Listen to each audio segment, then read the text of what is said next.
وكالعادة بيراميدز بيخسر من الزمالك علشان يقدر الزمالك انه يقتنص 3 نقط مهمين جدا في صراعه على الدوري يساعدوه انه يحافظ على صدارة الترتيب ويوسع كمان الفارق بين الاهلي وبيراميدز. معتمد جمال يا جماعة بصراحة مدير فني عالي جدا جدا. لو اي حد هياخد باله ان معتمد جمال لعب بذكاء شديد قوي في الماتش ده.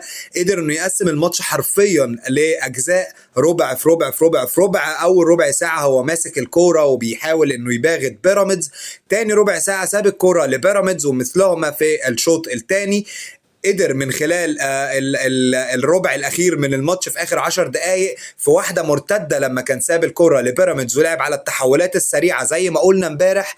قدر بواحده يخطفها شيكو بانزا ويفتح مشوار لجوه ال 18 ويلعب عرضيه بشكل رائع جدا وفي انكار ذات بشكل رهيب.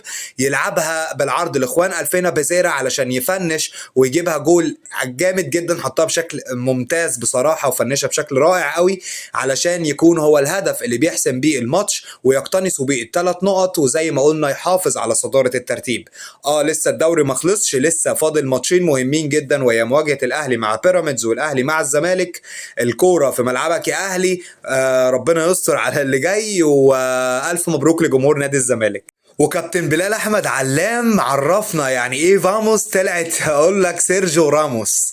فما تنساش تقول لي رأيك ايه في التعليقات. يا ترى ايه هو السبب الاول لفوز نادي الزمالك النهاردة امام بيراميدز؟ اكتب لي رأيك ده في التعليقات، ولو عجبك الفيديو اعمل لايك وسبسكرايب للقناة.